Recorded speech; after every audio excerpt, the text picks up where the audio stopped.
यार ये ना टेलीग्राम पे ना निमोनिक्स सर्कुलेट हो रहे थे स्लीपी क्लासेस के नोट्स में से, किसी ने बनाए, मेरे नहीं है, किसी ने बनाए, सर्कुलेट हो रहे थे। तो मुझे लगा मैं इसको ठीक करा था। उसमें कुछ कुछ गलतियां हैं, छोटी छोटी गलतियां हैं, लेकिन बहुत कमेंडेबल एफर्ट है। और इससे तो मतलब थोड़े से और ज्यादा मेरे पास निमोनिक्स होते हैं, लेकिन ये भी बहुत बढ़िया एफर्ट है। तो ना ये निमोनिक्स के थ्रू सोशो कवर हो जाती है। अगर आपने मेंस देना है या सोशो को जो जो जैसे ना दिमाग में डालना है, तो ये बहुत हेल्प करता है। बच्चे 300 नंबर निकालते हैं। निमोनिक्स ना आपकी रिटेंशन को और जैसे समझ के देखो ना कि पेपर में मैं क्या लिख के आऊं, फटाफट से लिख के आते हो पॉइंट। जो चीजें 8-8 मिनट ले रही होती हैं, बाकी बच्चों के 10 ले रही होती हैं, आपके 3 से 4 मिनट में ना जो रिकॉल हो जाता है, फटाफट से आंसर्स बनते हैं। ऐसे बहुत से सवाल होते हैं। जैसे ना जैसे सोशियोलॉजी साइंस है कि नहीं, अब इसकी ना जैसे टोकी बनाया वो बढ़िया है, लेकिन वो ना के नहीं है, वो क्यों है वैसे, कि सोशियोलॉजी साइंस है कि नहीं, उसको देखो। साइंस की परिभाषा, व्हाट इज साइंस, ये टोकी वहां यूज होता है। ये मतलब मेरा शब्द नहीं है, ये हरलंबस के शब्द है ना। हरलंबस यूज करता है कि किसी चीज में साइंस उसको कहते हैं जिसमें थियोरी बन सकती है, जिसमें ऑब्जेक्टिविटी। और ना मैं आपको बता दूं कि ना मैं अपने मेंस के क्रैश में मैं आपको यही चाहता हूं कि ना कि एग्जैक्ट इंफॉर्मेशन देना। अभी ना एक ना मैं मेंस की ना वर्कशॉप भी कर रहा हूं, और ना जो मैं आपको बता दूं उसके बारे में, जहां पे ना 2 दिन पूरा का पूरा सुबह से लेकर शाम तक, एक दिन पेपर 1, एक दिन पेपर 2, जल्दी पता चल जाएगा, जिसको हम कह सकते हैं कि एक मैराथन। पूरा पूरा दिन सुबह शाम एक एक बार ना सिलेबस कंप्लीट कर लो। पेपर 1 पेपर 2 बैठ के 7-8 घंटे लगेंगे, पेपर 1 7-8 घंटे में पेपर 2 कवर कर देंगे, है ना। तो ये बात समझो, क्योंकि उसके बाद ना जो रिपीट करोगे ना नंबर बढ़ेंगे। ओके, मैं अनाउंस करूंगा 26 के लिए है, अभी वो करेंगे उसको। लेकिन उसके पहले ना अपना ना कंटेंट को जो बिल्कुल टॉप नॉच करते रहो। जैसे ये देखो, टोकी में ना साइंस, सोशियोलॉजी साइंस है कि नहीं, ये सवाल स्टैंडर्ड सवाल है, इस पे हम आंसर बनाते हैं। लेकिन साइंस की परिभाषा याद करनी है। थ्योराइजेशन हो सकती है साइंस में, ऑब्जेक्टिविटी होती है, क्वांटिफाइबल डेटा होता है, क्वांटिफाइबल, क्वालिटेटिव पे नहीं जाती science. And inter subjective reliability की जो बात एक इंसान समझता है, दूसरा भी वही समझ जाता है। तो इसको क्यों कर लेना। अब जैसे कि नॉन पॉजिटिविस्ट या फिर ओवरऑल ना साइंस है कि नहीं, कंक्लूजन हम बताएंगे। सर साइंस की ना खुद की परिभाषा चेंज हो गई है। साइंस ना एक ऐसा कोई ऐसे बॉडी ऑफ नॉलेज नहीं है सर। अब साइंस ना क्या है, एक तरीका। साइंस है सर एक जो जज्बा, एक स्पिरिट ऑफ इंक्वायरी, की कुछ नया ढूंढ के लाना है, कुछ बढ़िया चीजों को जानना है। एंड पर्पस है सर, साइंस ना हमें पर्पस देती है चीजों को जो स्ट्रक्चरली और जो ढंग से जानने का एक एक स्ट्रक्चर्ड एक वे है। एंड देन क्रिटिकल आउटलुक है, जो चीजें सही नहीं है वो उजागर करती है साइंस की, इसको सही करते हैं। कि और जैसे फॉर एग्जांपल नेचुरल साइंसेज में कि लेट्स से कि प्लास्टिक से पॉल्यूशन हो रहा है, क्लाइमेट चेंज हो रहा है, तो साइंस का ना क्रिटिकल एक एस्पेक्ट भी है। सोशियोलॉजी भी इसलिए साइंस क्लासिफाई कर सकते हो। एंड लेकिन हम वेबर के शब्द यूज करते हैं कि सोशल साइंसेज वाला, कि सोशियोलॉजी को क्यों करें। अपना जीएस2 में भी मैं बहुत से बातें चाहूंगा बताना आपको। जीएस2 एसए में यूज करें, हम जगह जगह यूज करेंगे। जैसे कि पॉलिसी कोई बढ़िया इंप्लीमेंट हो रही है कि नहीं, इन्होंने बढ़िया बढ़िया कंपाइल की है। तो पॉलिसी को ना जो बढ़िया जो हो रही है, इससे बेटर क्या है इसका आइडिया, कि पॉलिसी पॉलिसी को बढ़िया कैसे बनाओगे आप। कोई भी पॉलिसी बनानी है कि लेट्स से आपने को था कि गैस उपलब्ध करवाने के लिए उज्ज्वला योजना। सर अवेलेबल होनी चाहिए पहले गैस, मैंने उज्ज्वला स्कीम अनाउंस कर दी, गैस ही अवेलेबल नहीं है। सर अगर है तो सर एक्सेसिबल हो, कि मिलती है जी, 100 किलोमीटर दूर जाके गैस मिलती है। अरे नहीं भाई, नजदीक गैस मिल जाएगी। देन अफोर्डेबल भी हो, है ना। उज्ज्वला स्कीम है कि अरे 2000 रुपए के हिसाब से सिलेंडर मिल रहा है, नहीं सर अफोर्डेबल भी है, ठीक है। एडवांसमेंट की पर्टिकुलरली जो ऐसा ना हो कि ना जो एग्जिस्टिंग हमारी जो चीजें हैं उसी को ही वो जैसे ना बार बार करते हो, कि ना कुछ एवोल्यूशन भी हो। कुछ हमें जैसे मान लीजिए पहले हम दूसरा ईंधन यूज करते थे, लकड़ी वगैरह एक्सेट्रा, जैसे धुआं होता था, विमेन का नुकसान होता था। अभी हम बेटर फ्यूल यूज कर रहे हैं ना। तो इसीलिए ना चीजों के जो पॉलिसी को देख सकते हैं आप। देन इनफॉर्मल सेक्टर में आप जैसे इनफॉर्मल सेक्टर को कीथ हार्ट ये वो एक्सेट्रा सब उसमें पढ़ते हो, जो भी बात अलग है। किसी ने बढ़िया कंपाइल की है कि ना इनफॉर्मल सेक्टर में स्किल लेवल लो होता है, एंट्री बैरियर्स लो होते हैं, ना। इनफॉर्मल लेबर प्रोफाइल जो अनस्किल्ड होती है, या फिर जैसे कि अगर हम यहां बात करें ना कि जो लेबर का प्रोफाइल क्या है, माइग्रेंट्स भी हैं। आप ये भी बता सकते हो कि लेबर ना माइग्रेंट्स होते हैं मोस्टली। ये कीथ हार्ट ने ऑब्जर्व किया, कहां पे, आकरा। कहां पे, आकरा क्या है, घाना की कैपिटल। सिंपल सिंपल बातें ये वाली याद रखनी है, कीथ हार्ट भूलना मत कभी। एंड जो रिटर्न्स लो होते हैं, है ना। तो इसलिए इनफॉर्मल सेक्टर को बताते हैं, इनफॉर्मलाइजेशन हो रहा है, कि क्या फर्क है इनफॉर्मल में और अनऑर्गेनाइज सेक्टर में। भारत में इनफॉर्मलाइजेशन बढ़ रही है, कैजुअलाइजेशन वर्ड है ना, इसको ऐसे चीजों को देख लेना यार, है ना। अगर मेंस देने जा रहे हो, मैं ग्रेजुअली तो मैं समझा ही दूंगा। कैजुअलाइजेशन की अगर अगर फॉर्मल लेबर भी है भाई, तो फॉर्मल लेबर कैजुअलाइज कैसे हो रही है ना, जान लो। ओके, देन ये तो जैसे उज्जवल प्रियंक जैसे 10वां रैंक आया, उन्होंने बोला कि सर आपके जो निमोनिक्स बड़े जबरदस्त थे। मैंने बोला बताओ कोई, तो उन्होंने बता दिया कि भाई मार्क्स का क्रिटिसिज्म करना है डैरेंडॉफ। मैंने कितनी बार क्लास में बताया, मैंने वीडियोस बनाए, शॉर्ट्स बनाए। LCSMS की थोड़ा सा ना, इसे थोड़ा सा इसको भी सही कर लेना, LCSMS है। लेकिन जैसे ना पहली बात क्या है कि यहां पर ना इसमें एल का मतलब होता है लेबर, लेबर डीकंपोज हो गया। मार्क्स ने कहा था कि ना कि जो मालिक है और जो नॉट्स मालिक है, मतलब हैव्स एंड हैव नॉट्स, वो कहते हैं सर मॉडर्न वर्ल्ड में ना, डेरेंडॉफ कहते हैं कि मॉडर्न वर्ल्ड में ना सर सब कुछ देखो ना कि जो ओनर है, सीईओ टाइप जो बातें कर रहा है, सीईओ को इमेजिन करो, सीईओ ओनर टाइप है, डिसीजन भी ले रहा है लेकिन ओनर भी नहीं है, उसके पास हिस्सेदारी थोड़ी ना, वो कौन सा मालिक है, सीईओ तो एम्प्लॉई है ना, क्या करें सर। एंड लेकिन जो मालिक से ज्यादा डिसीजन ले रहा है, क्या करें, है ना, तो लेबर। इसीलिए जेम्स बर्नहैम का याद रखना, मैनेजरियल रेवोल्यूशन किताब आई थी, बहुत जबरदस्त किताब, और उसमें यही हमने पॉइंट कोट कर सकते हैं कि मैनेजरियल रेवोल्यूशन की लेबर सर अभी ना ओनर और लेबर में फर्क करना मुश्किल हो जाता है, लेबर ओनर मतलब हैंड इन हैंड चलते हैं। देन सी से कि ओवरऑल ना जो आपकी क्लास है, जो ओवरऑल अगर आप मान के चलो तो आपकी क्लास भी ना जैसे मिडिल क्लास का, जो यहाँ पे चलो एम से हमने मिडिल क्लास बना दिया, और यहां पर जो टर्म है आपकी कि कैपिटल, सी से है कैपिटल, कि कैपिटल भी डिकम्पोज हो गया कि मेरे पास अगर धन दौलत नहीं है तो कोई बात नहीं, मैं उधार ले सकता हूं, मिल जाता है। लेट्स से मैं किसी ठीक ठाक कॉलेज से पढ़ा हूं, आईआईटी वगैरह से, मुझे मिल जाएगा कैपिटल, फंडिंग मिल जाती है ना। और लेट्स से मेरे पास, मैंने थोड़ी बहुत छोटी मोटी कंपनी बना दी, मैं चाहता हूं एक्सपैंड करना, लेकिन सर मैं तो किसी अमीर परिवार से नहीं आता, कोई बात नहीं, इसका हम आईपीओ लेकर आते हैं, जनता से इन्वेस्ट करवाते हैं, कैपिटल डीकंपोज हो गया कि कैपिटल भी जगह जगह अवेलेबल है। देन आप जो यहां पे ना, इसलिए थोड़ा सा ना, इसलिए इसको ढंग से यूज करना, एक एस जो है हमारे पास वो है सोशल मोबिलिटी, की जो मतलब मोबिलिटी हो रही है ना, मोबिलिटी हो रही है। एट द सेम टाइम एक जो एस है वो है स्टेट, कि स्टेट है अब ये वेलफेयरिस्ट इन नेचर है।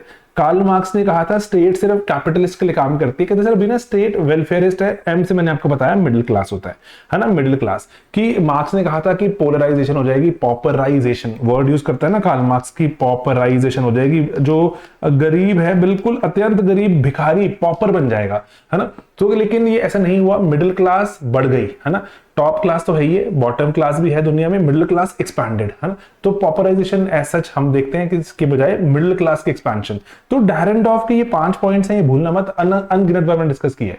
देन FSFW ब्रिलियंट फ्रेमवर्क है, ये मेरा फ्रेमवर्क अगेन नहीं है, भारत सरकार के डॉक्यूमेंट में ये 4 शब्द लिखे हुए थे, मैंने इसको फ्रेमवर्क बना दिया।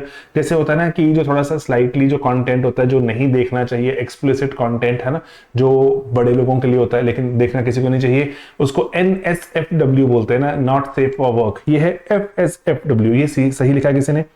गरीबी हटानी है, सरकार के पास 4 ही तरीके हैं, ये GS2 में भी लिखो, इंटरव्यूज में भी बोलो, नंबर आते हैं यार, है ना। यही मैं चाह रहा हूं यार, कंटेंट आपको देना, और मेरे पास कौन सा कोई चमत्कारी ऐसे कंटेंट है, यही कंटेंट मिलता रहता बच्चों के नंबर आते हैं। ओके, जैसे फूड सिक्योरिटी, सरकार फूड की अगर सुरक्षा अगर प्रोवाइड करे तो हमारे ओवरऑल देखते हैं कि लोगों की गरीबी का इलाज होता है। देन सेल्फ एम्प्लॉयमेंट की कितनी स्कीमें हैं, सरकार सेल्फ एम्प्लॉयमेंट के लिए जो मुद्रा योजना, ये वो एक्सेट्रा, कि चलो हमसे उधार ले लो, सरकार कहते हैं इन्वेस्टमेंट ले लो। देन फाइनेंशियल सिक्योरिटी, है ना, और फूड आपको self employ, and then wage employment, ये बड़ी बात है, वेज एम्प्लॉयमेंट, मनरेगा बोल दो, या अभी VBG राम जी हो गया ना, तो ये सब चीजें सरकार के पास ना। देन यहां पर जो स्कीमों के नाम लिखो बगल में, कौन सी स्कीम्स हैं चल रही हैं, कुछ GS की कंटेंट का यूज करो सर। ये 4 तरीके होते हैं हमारे पास ब्रॉडली, जिसके तहत हम देखते हैं कि जो गवर्नमेंट्स कोशिश करती हैं कि ओवरऑल गरीबी हटे। ओके, तो अगर जो और भी, चलो ये वाला फ्रेमवर्क ना बहुत ज्यादा काम आता है कोऑपरेटिव्स में, या कोई भी सरकारी स्कीम कई बार फेल क्यों हो जाती है, कोई भी सरकारी स्कीम कोई बार फेल क्यों हो जाती है। GS2 में टॉपिक भी है कि जो पॉलिसी इंप्लीमेंटेशन को की जो रिव्यू करना, अब बार बार पूछा जाता है लेकिन इसको यूज करना ढंग से, कि ओवरऑल चलो एक्सेसिबिलिटी की बात, अफोर्डेबिलिटी की बात, अवेलेबिलिटी की बात, कुछ जो एडवांसमेंट हुई की बात, ब्यूरोक्रेटिक जो कंट्रोल, आइडियली स्कीम्स बढ़िया चलती हैं जब बहुत ज्यादा ब्यूरोक्रेसी उसमें ना उलझे, है ना। क्लास कि अमीर गरीब की सरकार ने बोला कि स्कीम चलानी है, अमीरों को फायदा हो गया, जैसे कि सब्सिडी मिलती थी डीजल पर। आइडियली डीजल पर सब्सिडी इसलिए थी क्योंकि ट्रैक्टर्स चलते हैं, ट्रैक्टर्स किसान चलाते हैं तो वैसे ही बहुत थिन मार्जिन पे ऑपरेट हो रहा है जो भी हो रहा है सिस्टम, और ज्यादा उनसे पैसे कैसे लें, तो चलो डीजल पे सब्सिडी। लेकिन अमीरों ने कॉर्नर कर ली। ट्रैक्टर जो यूजुअली जो बड़े बड़े ट्रैक्टर्स है वो थोड़े बड़े अमीर किसानों के पास है। गाड़ियां चल रही हैं डीजल की। भारत का जो गाड़ियों ऑटोमोबाइल का पूरा प्रोफाइल चेंज हो गया। लोग ना पेट्रोल की बजाय डीजल गाड़ियां लेने लग गए क्योंकि सस्ता था। तो इसीलिए जो क्लास है ना वो जो कर देगा ऐसे कि ना गरीब तक वो पहुंच नहीं पाएगी बात, अमीर अपने आप तरीके ढूंढ के कॉर्नर करना शुरू कर देता है। तो एंड देन जो डेवलपमेंट और डिसेंट्रलाइजेशन की बात, और चलो है ना यहाँ पे इसलिए ना थोड़ा सा डिफरेंट तरह से बनाया हुआ उन्होंने, मैं बहुत ज्यादा चाहता नहीं चेंज करना, मेरे पास ABCD थोड़ा डिफरेंट है। ओके, उसमें F भी है, G भी है। ओके, देन फैमिली, मुर्डॉक अथॉरिटी है फैमिली की बात पे, और कहते हैं कि फैमिली की डेफिनेशन है क्या, इसको याद रखना, SEER, सीर पता है किसको बोलते हैं, जो कि किसी रिलीजियस ऑर्गेनाइजेशन का जो बड़ा जो होता है ना, कोई इंसान, महान इंसान, ऋषि मुनि टाइप, उसको सीर बोलते हैं इंग्लिश में। तो मुर्डॉक भी हमारे सबसे महान है, तो मुर्डॉक की डेफिनेशन सीर है फैमिली की, SEER, है ना। तो जी फैमिली में सेक्सुअल रेगुलेशन होती है, इकोनॉमिक कॉपरेशन है, एजुकेशन करती है फैमिली, बच्चों को सिखाने का काम करती है। सबसे पहले भाषा, पहला शब्द माँ बोलना है, कहां से, घर से सीखता है, दादा घर से सीखता है ना। तो इसीलिए एजुकेशनल फंक्शन है फैमिली का, बहुत कुछ सिखाती है, तौर तरीके, क्या अच्छा क्या बुरा। इसीलिए हम इसको एथिक्स में यूज करते हैं कि कई बार ना ऐसी बहुत सी वैल्यूज जो कि पेट्रियार्कल इन नेचर है या फिर ऑर्थोडॉक्स इन नेचर है वो भी ट्रांसफर हो जाती हैं। And then residence, common residence मिलता है हमें, इसको याद रखना। देन एक हॉलिस्टिक फ्रेमवर्क, बहुत बार यूज होगा, आपको कोई सवाल अटक जाए, उसको सोशियोलॉजिकल जो आपको उसको बनाना है, अगर GS से अलग करना है किसी भी सवाल को, आप थोड़ा सा फैमिली की तरफ से देखो, FMCG RCR, इसको मत भूलना, ये ब्रिलियंट है। प्लस उन्होंने शायद ये पेड लेक्चर्स भी लगाए हुए हैं, MMT, FMCG RCR MMT, brilliant है। जिसका भी है ये, मुझे नहीं पता किसका, ये ना जो टेलीग्राम पे सर्कुलेट होते होते मेरे तक पहुंचा था, है ना। तो इसमें कुछ कुछ कमियां थी, मैं ठीक कर रहा हूँ, लेकिन मैं सबको बता रहा हूँ कि ना कैसे बढ़िया तरीके से आप इसको रट सकते हो, पढ़ सकते हो, चीजों को रिटेन करना है भाई। फैमिली का एस्पेक्ट, किसी भी चीज को स्टडी करना है, मैरिज का एस्पेक्ट, देन एक C है कास्ट, एक C है क्लास, G जेंडर, रिलीजन, जो FMCGRC, दूसरा R है रूरल अर्बन डिवाइड, कि हर एक चीज जैसे डिजिटल एजुकेशन, डिजिटल रेवोल्यूशन की जेंडर डिस्पैरिटी को कैसे कम करेगा डिजिटल रेवोल्यूशन। हम बोलेंगे सर रूरल में अलग कहानी दिखेगी एंड जो अर्बन में अलग, तो ये मास्टर फ्रेमवर्क्स हैं, इसमें से कुछ पॉइंट आपके हर एक आंसर में यूज होंगे, कुछ पॉइंट नहीं होंगे, जो यूज हो जाए उन पे ना जो इट हेल्प्स यू ब्रेनस्टॉर्म, दिमाग में ना पॉइंट्स लाने के लिए। दो तरीके बताता हूं कि दिमाग में किसी सवाल में अटक गए, तो एक तो FMCG RCR चलाओ, दूसरा है कि चैप्टर चलाओ दिमाग में ना, चैप्टर्स की, चैप्टर 1 में क्या है, कुछ मेरे जो क्वेश्चन अटका हुआ दिमाग सामने, चैप्टर 1 क्या बोलता, 2 क्या बोलता, 3 क्या बोलता, थिंकर्स क्या बोलते, स्ट्रैटिफिकेशन क्या बोलता, वर्क इकोनॉमिक में इसका कुछ एस्पेक्ट आ रहा है कि नहीं आ रहा है, पॉलिटिक्स का कोई एस्पेक्ट आ रहा है ना। तो फैमिली, मैरिज, रिलीजन, ये ना मास्टर फ्रेमवर्क प्लस चैप्टर्स को दिमाग में रन करना, कास्ट का कोई एंगल ये वो, तो ये ब्रॉडर तरीके से आपको ना आंसर मिलने शुरू हो जाते हैं। देन मोबिलिटी, कोई चीज जो एक्शन सरकार ले रही है, जो भी आप क्वेश्चन में अटके हो, मोबिलिटी को बढ़ाता है घटाता है, माइग्रेशन उससे बढ़ती है घटती है, क्या इंपैक्ट है, ट्राइब्स पर क्या इंपैक्ट पड़ता है। FMCG RCR MMT जरूर दिमाग में चलाना, आपको ना अटके हुए सवाल निकल जाएंगे। देन क्विकली देखते हैं, जैसे यहां पर थोड़ा सा ये सही नहीं किया, मैक्स वेबर ने जो सोशल एक्शन के बारे में बात की थी, तो TOWZ शायद ये जो भी किसी उससे बनवाया है, जो किसी LLM से, क्लॉड से बनवाया है, थोड़ा सा क्लॉड ने मेरी शायद भाषा को सही से नहीं समझा, लेकिन बढ़िया काम है स्टिल, लेकिन स्टिल गलतियां हैं कहीं पर।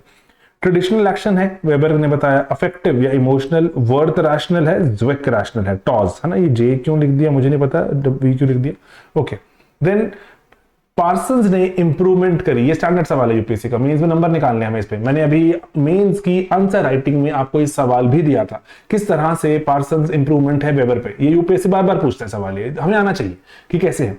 ओके, टॉज को EMI बना दिया, कि एक्सप्रेसिव एक्शन है।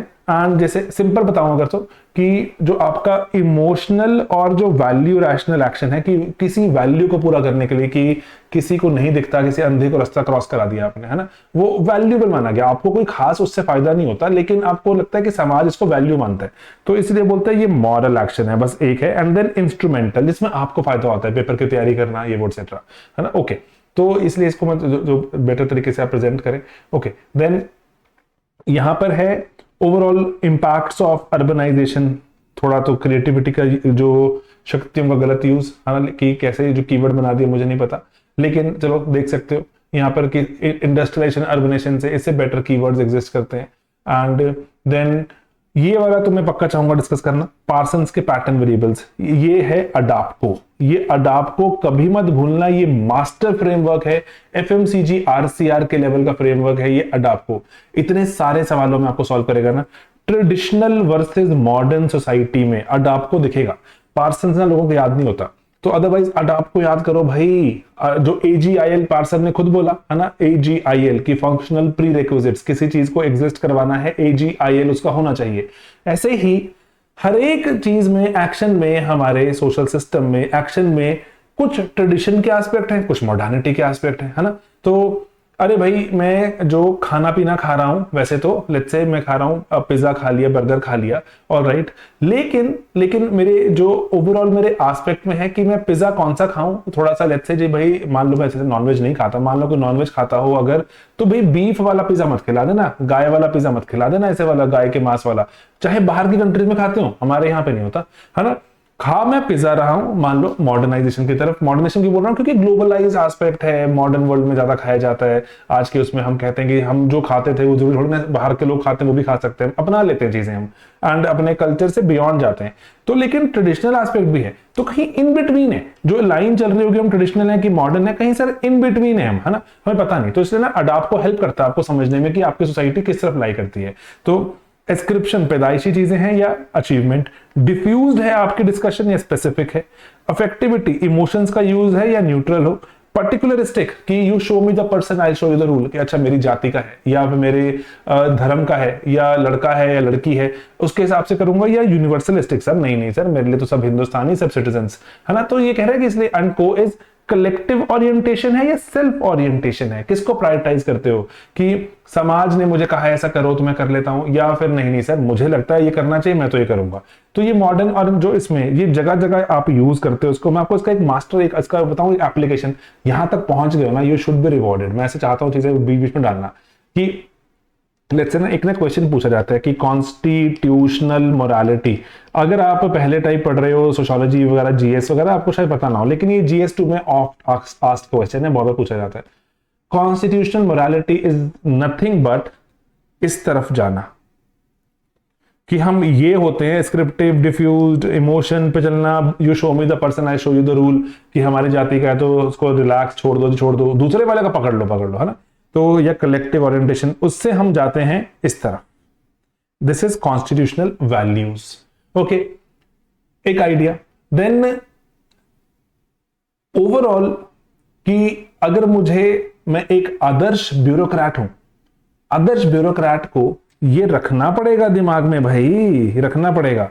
विद हैविंग सेड दैट, आप बोलोगे सर नहीं सर ये तो पिछड़ी जाति से आते हैं, या फिर सर ये पेट्रियार्कल समाज में लड़कियों को इतनी अपॉर्चुनिटी नहीं मिली, सर लड़कियों को हमें भेदभाव करना भी चाहिए। तो याद रखना ये वाली बात कि that is not traditionalism, that is positive discrimination, affirmative action, है ना, गेटिंग इट। वो भी एक मॉडर्न आइडिया है, मॉडर्न आइडिया कि अरे भाई मैं रिकग्नाइज करता हूं कि सभी सेम पेडेस्टल पे नहीं है, तो इसीलिए मैं उनको अपॉर्चुनिटी दे रहा हूं कि अगर मैं रियलाइज नहीं करता, अगर आप मेरी जाति के नहीं हो मैं आपको अपॉर्चुनिटी नहीं दे सकता, है ना, वो ट्रेडिशनल आइडिया। लेकिन मॉडर्न आइडिया के नहीं, I recognize that, let's say humanistic aspect, है ना, जैसे भी मानो। तो अफर्मेटिव एक्शन आपको ना उलझा लेता है यूपीएससी, अरे अफर्मेटिव एक्शन, या फिर अगर ये ऐसे भेदभाव करना जाति के नाम पे, जो पिछड़ी जाति है, माइनॉरिटी, ये वो एटसेट्रा, क्या हम ट्रेडिशनल है इन नेचर? नहीं सर, ये तो और मॉडर्न है ना, कि पर्टिकुलरली मैं यहां पे यूनिवर्सलिस्टिक चाहता हूं कि सभी को सिमिलर से चीजें मिलें, लेकिन किसी को नहीं मिली, अगर हिस्टोरिकल कुछ वहां पे एक्ट्स हैं, इनजस्टिसेस हैं, उसको सर मैं करेक्ट भी करना चाहता हूं, आई अंडरस्टैंड दैट। तो इसलिए प्लीज वो ध्यान रखना, ठीक है। ओके, देन अब पार्सन्स ने बताया था कि ना कि जो सिविलाइजेशनल जो चीजें होती हैं इसमें उसने पाहसम बताया था, PAH की जो कुछ सोसाइटीज होती हैं, पार्सन का पाहसम याद करना आसान होता है, इंडिया, इजराइल और ग्रीस और ऐसे ना वो बहुत सारी सोसाइटीज को जो वो बताता है कि कौन सी सोसाइटीज हैं जो पार्सन्स की जो इसलिए जो थ्योरी है चैप्टर 10 में पढ़ते हैं। Chapter 10 is development and dependency वाला, उसमें जो जो एवोल्यूशनरी थ्योरी है वो थोड़ी न्यू एवोल्यूशनरी है, अलग तरह से, मैं पूरे डिटेल में नहीं जाऊंगा। तो प्रिमिटिव सोसाइटीज कुछ होती हैं, कुछ एंशियंट होती हैं, एच मिस कर गए यहाँ पे शायद, तो वो हिस्टोरिकल है ना, हिस्टोरिकल है। एंड देन सीड बेड, जहां से ग्रैंड आइडियाज निकले, जैसे वो कहते हैं कि पुराना जमाने का इजराइल, ग्रीस, डेमोक्रेसी का आइडिया वगैरह। एंड देन मॉडर्न कुछ कॉम्प्लेक्स सोसाइटीज हैं, जैसे वो आप बोलते हैं मॉडर्न डे USA एंड जो वेस्टर्न हेमिस्फेयर। ओके, ठीक है। तो पासम याद करने का तरीका, ये रिपॉल्ड लिख दिया तो मेरा हृदय भी बेचारा इज रिपल्ड, उसने जो उसमें रिपल्स उठ रहे हैं, तो रिपल्ड रखना है कीवर्ड दिमाग में, ठीक है। रिपल्ड में ये है कि ट्राइब्स की जो डिफाइन करने की जो पॉसिबिलिटी क्यों खराब हो जाती है, हम डिफाइन नहीं कर पाते ट्राइब्स को जो क्लियरली कि है कौन ट्राइब, कि रिलीजन कांस्टेंट नहीं दिखता, आइसोलेशन किसी की है किसी की नहीं है, पॉलिटिकल वेरिएशंस हैं, प्रॉपर्टी ओनरशिप कहीं पे कलेक्टिव है, कहीं पे एग्जिस्ट नहीं करती, कहीं पर है जो हमारे जैसे बाकी रेस्ट ऑफ द समाज में दिखती है कि किसी के पास प्रॉपर्टी ज्यादा किसी के पास कम। देन लोकेशन किसी की हम कह नहीं सकते, कोई नॉर्थ में है कोई इधर है ना, वेरियस पार्ट्स ऑफ इंडिया में हम कहते हैं वेरियस टाइप ऑफ ट्राइब्स रहते हैं, कि इसलिए ट्राइब्स को डिफाइन करना मुश्किल हो जाता है कि है कौन ट्राइब्स।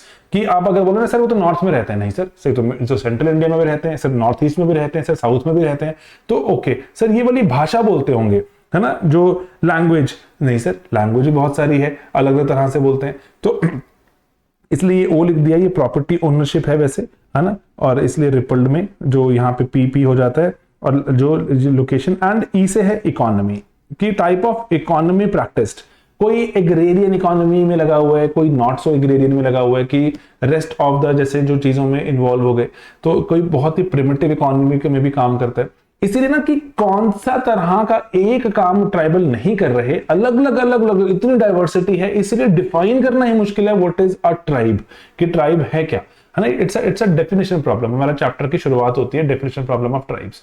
ये बहुत ही ब्रिलियंट है कि ट्राइब्स को लेकर जो पॉलिसीज आई थी वो उसको कैफे करके हमने जो कन्फाइन किया।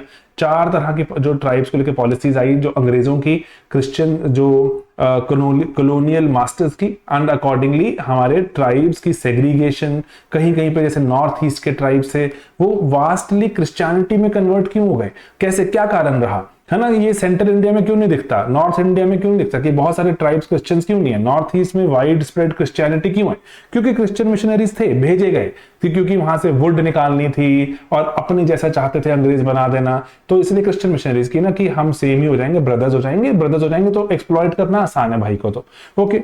देन एडमिनिस्ट्रेटिव जो बदलाव किए गए, जो डलहौजी की टीक की पॉलिसी एक्सेट्रा, फॉरेस्ट को लेकर लेजिस्लेशन एंड एक्सक्लूजन की, जो कि राजमहल हिल से शुरू होता है एंड लेटर ऑन तक।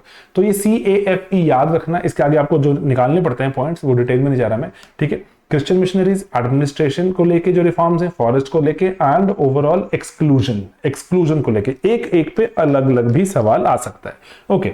देन जो एक शायद और भी है, यही रह गया लास्ट, ये है ट्राइबल पंचशील। इससे तो बहुत ज्यादा और है हमारे पास, आपको बनाने चाहिए, बार बार पढ़ोगे, अभी शायद हमें कितने 23 मिनट्स में चलते हुए हमने कितनी सारी पढ़ ली है, एंड ऐसे ना बना के रखोगे ना, बहुत सारे बार पढ़ते रहोगे, आपका सिलेबस कन्फाइन हो जाता है। मैं चाहता हूं ये करवाना आपको कि पेपर में नंबर निकालते हैं हम इससे, समझो क्वेश्चन को, कुछ रिकॉल करो फटाफट से, निमोनिक्स लगाओ, निमोनिक्स में एग्जैक्ट रिप्रोडक्शन होती है, एग्जैक्ट रिकॉल होता है, नंबर निकलते हैं भाई, है ना, यही काम करना है हमने, ओके। देन जैसे कि ट्राइबल पंचशील कि करें तो करें क्या, कि जैसे एक तरफ जो अकेडमिशियंस हैं वो कह रहे हैं कि भाई एक काम करो कि ना कि ट्राइब्स को मत छेड़ो, जिसको वन में रहना है वन में रहने दो, मत करो उनको एडमिनिस्ट्रेट, उनको लेट देम बी, आइसोलेट कर दो, है ना, लेट देम बी।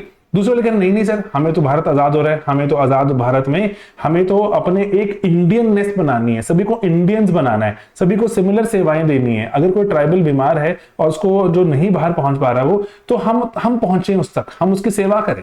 तो ये वाले 2 तरह के एस्पेक्ट चल रहे थे, जो एक तरफ घुरे थे जो चाह रहे थे कि हम सबको इंडियन बनाएं, एक तरफ थे जो वॉरियर एल्विन एल्विन कह रहे थे नहीं, सबको थोड़ा सा अलग छोड़ सकते हैं। तो इन बिटवीन आके थोड़ा सा नेहरू जो हमारे पहले प्रधानमंत्री, वो एक कहते हैं कि काम करते हैं कुछ दोनों का बीच का रास्ता अपनाते हैं, ट्राइबल पंचशील देते हैं। 5 हम चीजें फॉलो करेंगे कि कल्चर की रिस्पेक्ट, लैंड राइट्स की रिस्पेक्ट, टीम बिल्डिंग करेंगे, इंपॉर्टेंट पॉइंट है, CLTOR है ना, CLTOR की कंट्रोल टाइप नहीं करेंगे, CLTOR याद रखना जो भी आपको सही लगे, ठीक है। टीम बिल्डिंग करेंगे कि आप ही के भीतर से लोग, हम जैसे ट्राइबल उसके जो कम्युनिटी के लोग हम लेंगे, उनको ट्रेन करेंगे, है ना, मॉडर्न वेज में, जो ताकि ना ऐसा ना लगे कि आउटसाइडर्स आके हम पे राज कर रहे हैं। टीम बिल्डिंग करेंगे, है ना, ओवर एडमिनिस्ट्रेशन से बचेंगे, याद रखना ओवर एडमिनिस्ट्रेशन करना नहीं है, उससे बचेंगे। We don't want to over administer you, isolation में रखो, लेकिन हाँ थोड़ा भारत तो बनाना ही है, ओके। एंड रिजल्ट्स की जो इवैल्यूएशन है वो हम उस पर नहीं करेंगे कि क्या आउटकम आया, कितने पैसे खर्चे, है ना, वो कहेंगे क्या कैरेक्टर डेवलपमेंट हुई है, क्या नेशन बिल्डिंग हुई है, उस पर करेंगे, है ना। तो इसीलिए हम पैसा खर्चेंगे, क्या आउटकम आया, कितने पैसे कमाए, ये वो उस पर नहीं करेंगे, ठीक है। तो इसलिए कल्चर, जो लैंड राइट्स की respect, team building from within, over administration avoid, and results की evaluation on the character build and not on the terms of monetary, ठीक है। तो इसलिए इनको ना याद रखो, ठीक है। और जब भी आप ना जैसे कोई चीज पढ़ लो, मैं चाहता हूं कि आप थोड़ा रिकॉल को तेज करो। ऑलवेज ऑलवेज जैसे आपने पढ़ लिया, अच्छा साइंस क्या थी, ओके, थियोराइजेशन, ओके, एंड ओ से क्या था जी, ओ से क्या था, सोचो बैठ के क्या था, ओके, क्यू से क्या था, ओके, याद नहीं आ रहा, आई से इंटर सब्जेक्टिव रिलायबिलिटी थी, तो क्या था इंटर सब्जेक्टिव रिलायबिलिटी, सोचो, ठीक है, गेटिंग इट। तो एंड ऑब्जेक्टिविटी ओवरऑल क्या है, ऑब्जेक्टिविटी, सब्जेक्टिविटी, डिबेट, पढ़ लेना भाई, मतलब पढ़ना तो बहुत कुछ है। इसीलिए ही मैं बता रहा हूं आपको कि क्रैश कोर्स में 3 लेयर्स पे चीजें कवर हो रही हैं। मैंने प्री रिकॉर्डेड सेशंस वहां डाले हैं। पहला है जो लेयर है, that is very rapid summary, बहुत ही रैपिड समरी सुन लो पूरे चैप्टर की। दूसरा है थोड़ा सा डिटेल, लेकिन हाँ फिर भी तेज है, थोड़ा सा detailed lecture according to mains, कि भाई मेंस आ गया उसके हिसाब से। तीसरा है क्वेश्चंस एंड आंसर्स के थ्रू प्रेप, कि क्वेश्चन एंड आंसर, एक चैप्टर आपका 2 से 2.5 घंटे में कंप्लीट हो जाता है, एक चैप्टर, जैसे चैप्टर 1 2 से 2.5 घंटे में, चैप्टर 2 2 से 2.5 3, चैप्टर 3 2 घंटे के आसपास, चैप्टर 4 में कार्ल मार्क्स 2 आवर्स के आसपास, देन जो next Durkheim 2 hours, then Weber 2 hours, 11 hours में थिंकर्स कंप्लीट। अगर आप ना देखो, बात समझ के देखना इसको, 3 layers of prep, rapid summary, all right sir मैंने बहुत टाइम से सोशो पढ़ी नहीं थी, फटाफट से रैपिडली रिवाइज करा दिया सर, डिटेल लेक्चर हाँ थोड़ा और, है ना, और एक लेयर डेवलप। अब ना इसके कुछ क्वेश्चन आंसर के थ्रू समझ लेते हैं, क्वेश्चन आंसर के थ्रू भी मैंने समझाया है। तो ये क्रैश की 3 लेयर्स हैं, प्री रिकॉर्डेड है, मैं ट्राई कर रहा हूं कि सारा का सारा मैं अपलोड कर दूं, आप अपनी स्पीड पे देखें। अदरवाइज मैं उसको ना मैं वीक वाइज रिलीज कर रहा था, वीक वाइज ना करके रिलीज, लेट इट बी, आप उसको तेजी से देखें, 2x स्पीड पर देखें। जो 2 आवर्स में लेक्चर आपका 3 लेयर्स में कंप्लीट हो रहा है, आप 1.25 घंटे में कंप्लीट करें, रिवाइज करें 1 घंटा और, 2 hours daily, and you will be done with the chapter thoroughly. उसके बाद उसकी आंसर राइटिंग करो। आंसर राइटिंग का मॉड्यूल सेपरेट बनाया इस बार, आंसर राइटिंग हम लाइव कर रहे हैं, 16th डे था आज जब मैं इसको पोस्ट कर रहा हूं वीडियो को, एंड देन टेस्टिंग करें। आंसर राइटिंग में I give you 3 questions daily with a plan, कि आज इस चैप्टर के, कल उसके, एंड आंसर लिखो। टेस्टिंग, जो आपने पूरा हफ्ता पढ़ाई करी है, वीकेंड पे टेस्ट है, टेस्ट लिखो, इवैल्यूएट होगा, नंबर मिलेंगे, बाकियों के हिसाब से देखो, way do I stand, do it. आप पढ़ रहे हो अपने आप से, कहीं और पढ़ रहे हो, जैसे भी फर्स्ट अटेम्प्ट है, लेटर अटेम्प्ट है, डू इट। ये एक मैं चाह रहा हूं ऐसी चीज बनाना। If you are feeling any trouble, contact me, write me email, ठीक है, sleepy.classes@gmail.com पर। ये करो भाई, ये करो। एंड जो ओवरऑल अगर कोई ना, जैसे इस पे डिस्काउंट कूपन चलता हो, डिस्काउंट कूपन को यूज करो। जो सब्जेक्ट, जो टॉपिक वीक है उस पर पहले काम करो, सबसे पहले उस पर काम करो, एंड रिवाइज कि ऑल राइट, कि नॉन की साइंस की ना परिभाषा बदल गई है सर, MSPC बन गया है, मेथोडोलॉजी बन गई है सर स्पिरिट बन गई है सर एक पर्पस है उसमें। और एंड देन ओवरऑल अगर हम देखें कि सर साइंस ना एक क्रिटिकल आउटलुक लेके आती है, सोशियोलॉजी में बहुत क्रिटिकल आउटलुक है, it wants to amend the world, it wants to change the world.